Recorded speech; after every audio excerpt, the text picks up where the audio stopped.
Guys, welcome to the latest thoughts on Thursday.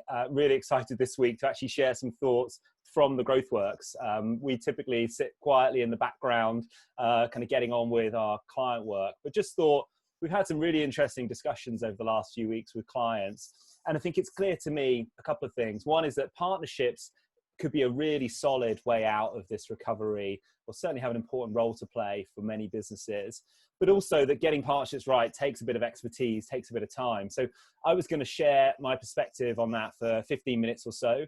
And then hope would be we could just have a really good discussion afterwards about the role of partnerships in the industry. So I'll get started if that's okay. I've kind of gone with the topic of what if we reinvented hotels right now? You know, what role does a partnership strategy play? And there's four things I wanted to cover. The first of which is actually, for a change, to talk a little bit about what the GrowthWorks actually does. Because as a hospitality consultancy, we cover strategy, innovation, and action plan delivery.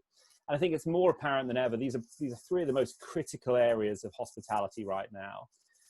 Absolutely right that 80% of all of our businesses are focused on cost, on recovery marketing, on reopening operations in our hotels. But it feels like a really missed opportunity if we don't dedicate some time to actually what next for the next 2 or 3 years. Who do we want to be as businesses? And secondly, what can we do that's new? You know, what do we want to change from before the crisis to build into our products and services? And 3, how can our teams be more focused and move faster?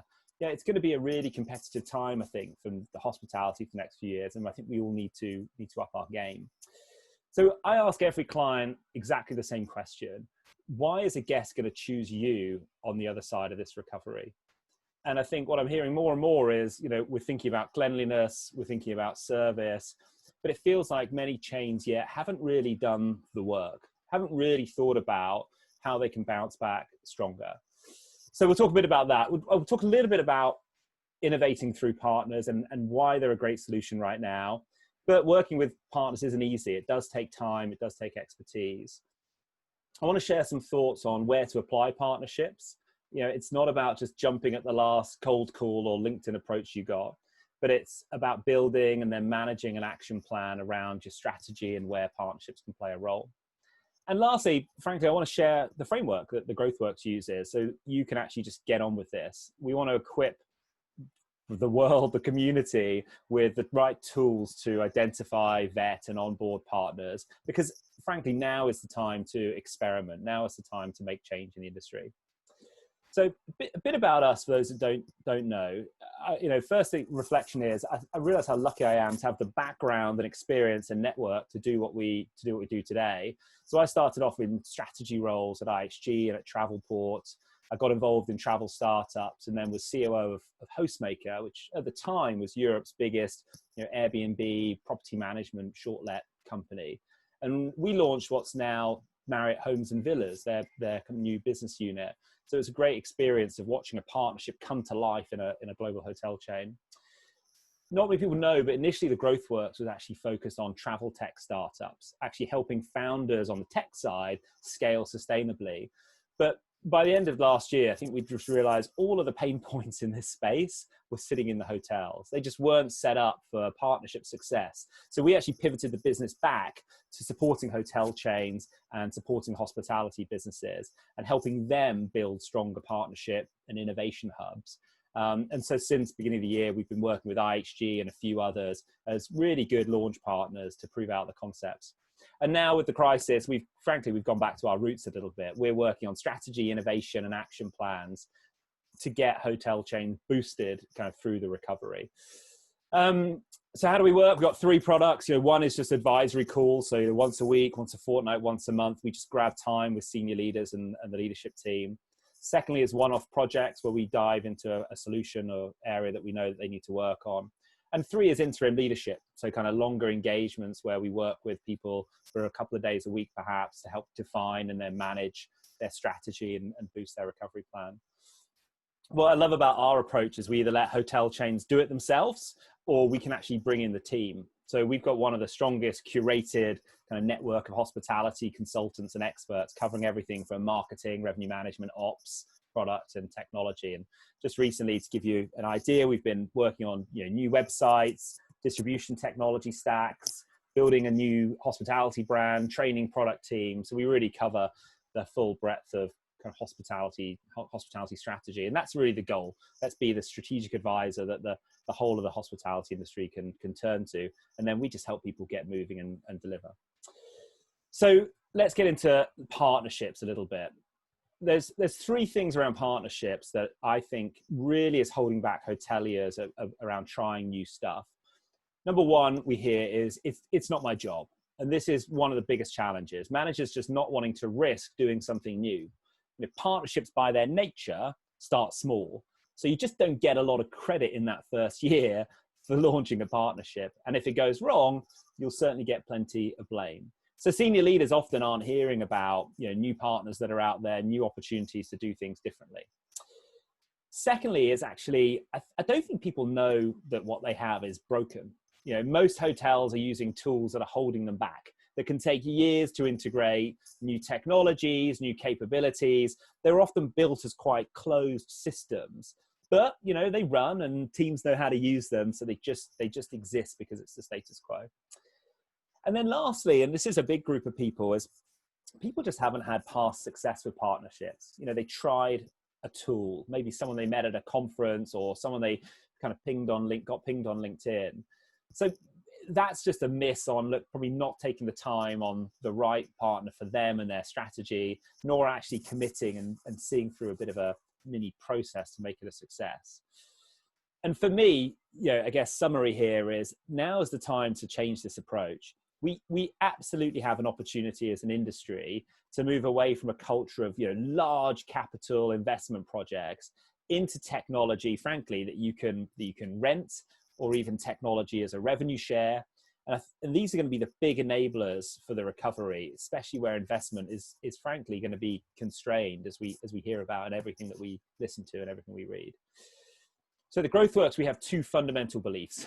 One is that there are amazing people in travel, and two is that hoteliers want to innovate. So if there's appetite and the solution requires resource and expertise, there must be an opportunity to help out. So we took the time to be constant students around partnerships, and we tried to build that advisory expertise that people will need. It all starts with objectivity, right? I think if you start with one partner in mind, you're probably going to go wrong. The right partner starts with your business and your strategy, your priorities, looking pretty broadly across the landscape, and setting it up according to your teams, your technologies, and your customers. So let's get into where the opportunity lies. For us, partnership always starts with strategy. What are you trying to achieve in the next 1 year, 2 year, 3 years? Whatever's that right horizon for your owner group or your investment or company or VC. It's not about what's right for the next 3 months. It's not about knee-jerking reactions around the crisis. It's around, do you want a seamless guest experience? Okay, well, actually, it may not be about remote check-in right now. You may have to look at things like your PMS. If you wanted to shift from, a blind obsession with RevPAR to looking at total revenue across the business, you might actually need to look at things like, revenue management, or how to introduce nimble technology into some of your restaurants and bars, both kind of revenue driving and also kind of operational efficiencies.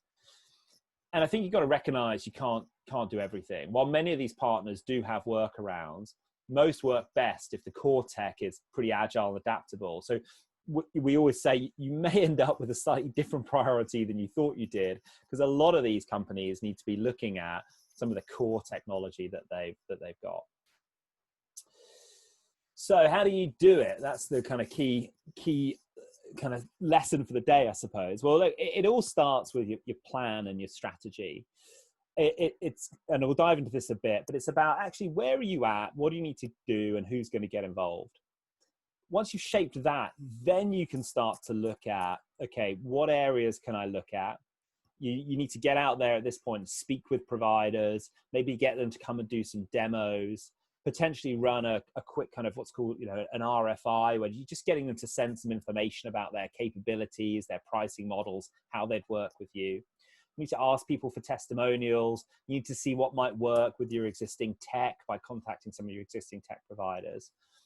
Then we jump into this quite complicated accreditation process where you need to be balancing speed with thoroughness and taking care not to rush, because it's not great to start off with a completely misfit partner. It's sometimes quite hard to unwind.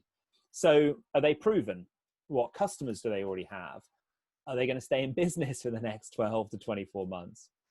Can you get the best terms? Are you safeguarding things like your guest data? Are you complying with the various privacy regulations and GDPR, California Privacy Act? And what other risks could you be introducing into the mix by using someone like this? It could be anything from protecting your brand standards to health and safety, if you're doing stuff in restaurants and bars. Next up comes the test phase, where it's about matching. It's about matching, does this capability area and this partner, what hotels in your portfolio are they going to work best with? Because no one wants to waste time on pilots that don't work. And at this point, one of the things we're finding with clients is the partners will have a really good idea. If you can share some data with them around what's going on in the hotels, some revenue numbers, some customer numbers, they'll probably be able to come back and say, yeah, we want to handle these cities, or we want to handle these properties, which is a great place to start.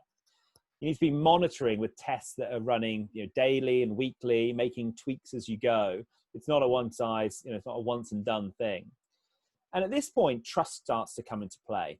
You need to trust your partners to maximize the work you're doing together. You're getting the pilot right, the relationship, iterating as you go.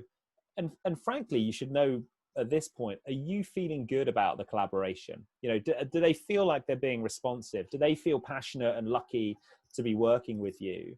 And are your hotels responding with energy that this is something they want to go with? And then post-pilot and selection comes the fun part, comes scaling. This is just about getting it out there, right? This is a bit of internal marketing, internal comms, but there's also a bit of more robustness, right? It's about putting in place new processes, measuring things to make sure you're having the impact you want. If you've got a cluster of hotels that are doing really well with a new partner, a new capability area, or can you share that with the rest of the estate? So it's just kind of getting people on discussions and webinars. Again, can't stress enough here, that relationship with the partner. Are they doing enough to support, to drive training? A lot of partners at this point love to be left to their own devices. What they're looking for almost is a hunting license to get going across the hotel estate. And maybe that's fine, or maybe you want to be a little bit more deliberate and curated and introduce them to certain properties, certain countries at a time. And then you've got to manage it all as well, that performance. You've got to have your kind of quarterly business reviews or monthly reviews with the partner on how it's all going. So to dive into a couple of areas, look, strategy is at the core of everything that I've done and at the core of the growth work. So no surprise, we always get people to focus here first. And I absolutely recommend that. You should have written down somewhere, what is your business's plan for the next 1 to 3 years, depending on your time horizon? Have you built that commercial plan by, what guest experience you want, what segments you need to target? And right now, of course, we're just dealing with so much uncertainty. It's about best guesses. It's about having the vision that we want to go after, domestic leisure in a way that we haven't before. So what capabilities is that going to take? Next up is about digging into P&L. So really trying to benchmark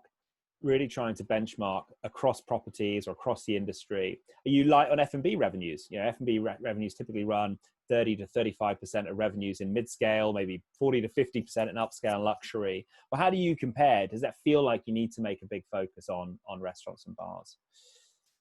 And actually the same would be true on operating cost lines. Do you feel like there's some areas of your operations where costs have grown in the past couple of years that actually probably a sign of inefficiency, and you might be able to look at and improve? And at this point, you're need to look at, what are the team working on? What are your team trying to change?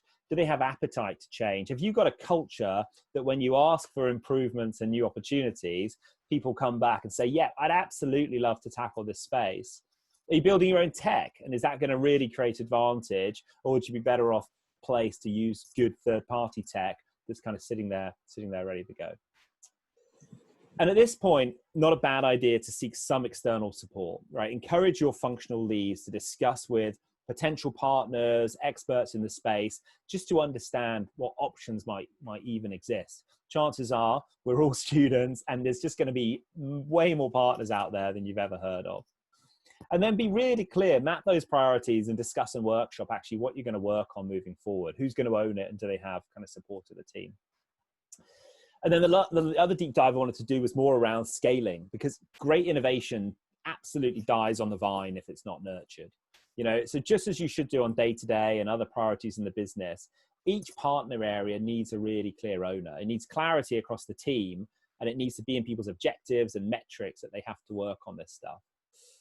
Make someone the champion of this, even if it's just part of their job. Some of the best clients we've had have taken, a brand leader, an ops leader, and they've put them in this kind of cross-functional role, even if it's just part of their time, where they're encouraged to build that alignment across the business, build a shared agenda about what they're working on, and really start to build it into culture. Setting aside time to create and review new ideas, allow people to try and test, and obviously, no surprise, allow things to fail as well, because not all of these are going to work. And that's why experimentation and testing is really kind of at the heart of it. So is it worth it? Well, let me tell you a bit about kind of the client we've been working recently. And again, before I start, none of the partners we've done in the last 3 months with these guys have touched any of their in-house tech. Budget's completely frozen, teams furloughed. So we just haven't been able to integrate to central res systems, property management systems. But we set ourselves the challenge: what new revenue opportunities are out there that we could go after, even without touching our core system? So we shortlisted 10 areas where we knew we could drive new revenues without touching the core system. What do? Well, we set up an in-house team for idea generation. And we have an online platform called Solverboard that we use with our clients for that. We ran shortlisting and RFI processes where we could see there were multiple vendors in a space. We had to trim these priorities even further, unfortunately, as teams got furloughed. But we were able to put a lot of that work onto partners. And I think if you've got a passionate kind of partner that's really leaning into it, you'll find that they're prepared to do everything they can to move things forward. And what were the results? Well, look, within 60 days, we had kind of 3 partners in place in the business. And by our forecast, they were on track to deliver about 2 million euros of incremental revenues this year if the chain can keep this momentum of rolling it out. So that's of 0 internal investment. It's 100% revenue share. And genuinely, and it's important to reflect, they're here to enhance the guest experience. Each of these creates a better booking experience, a better pre-stay experience, or a better kind of at-hotel experience, especially around new areas like contactless, like some of the rules in place around collecting information people, given everything going on with the virus, especially around obviously restaurants and bars. But more importantly, we laid this foundation of future innovation. We shortened their process from kind of 6 months down to 2 weeks, from kind of identifying a partner to getting a first pilot going. So I'll wrap up. I guess for me, partnerships can be everywhere in the hospitality business. Partnership success is about taking time to educate yourself. It's about bringing the right ideas into the business.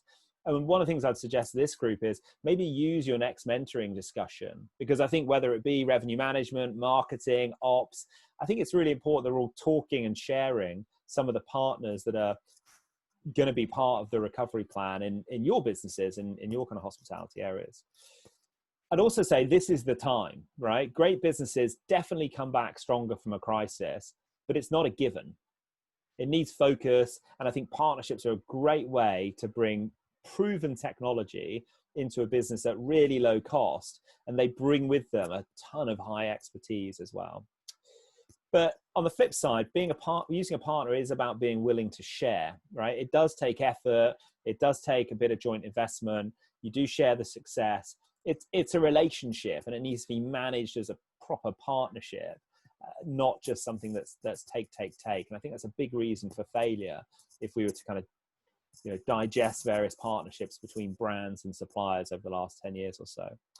And I put it on you, educate yourself on the how. how to do this and how do you bring others on the journey. Don't wait for someone else to do this. I think we're always saying, you know, this should come from our owners, this should come from our managers, this should come from HQ or from the chain. It may never happen, right? Everyone has cut back resources, everyone has cut back budgets. They maybe don't even have this mindset that they want to look at the external world to see what tools and capabilities are out there. So you may be ahead of the pack in thinking about this stuff. One thing we always try, that I'll finish on with clients, is partner demos. It's a really great place to start. Just contact a few partners, have them come in on a video call and literally do a 20-minute presentation, TED Talk style. You know, what problem do they solve? How does the solution work? How could you work together? We've done this with pretty much all of the clients we go in, and everyone learns something. It's a ton of fun, and everyone gets inspired on what could be, what things they could try. If you record those sessions, they then kind of form a bit of bank of content that really kind of is a source of future innovation, a source of future ideas, as ideas kind of live on in the business. So hopefully there's some kind of practical tools, tips, and a really sensible place to get started. So that's it from me. Good luck. Please share your journey with the GrowthWorks Network. I think, you know, we exist as this community to move this stuff forward, and would absolutely love to hear how you go. So thank you.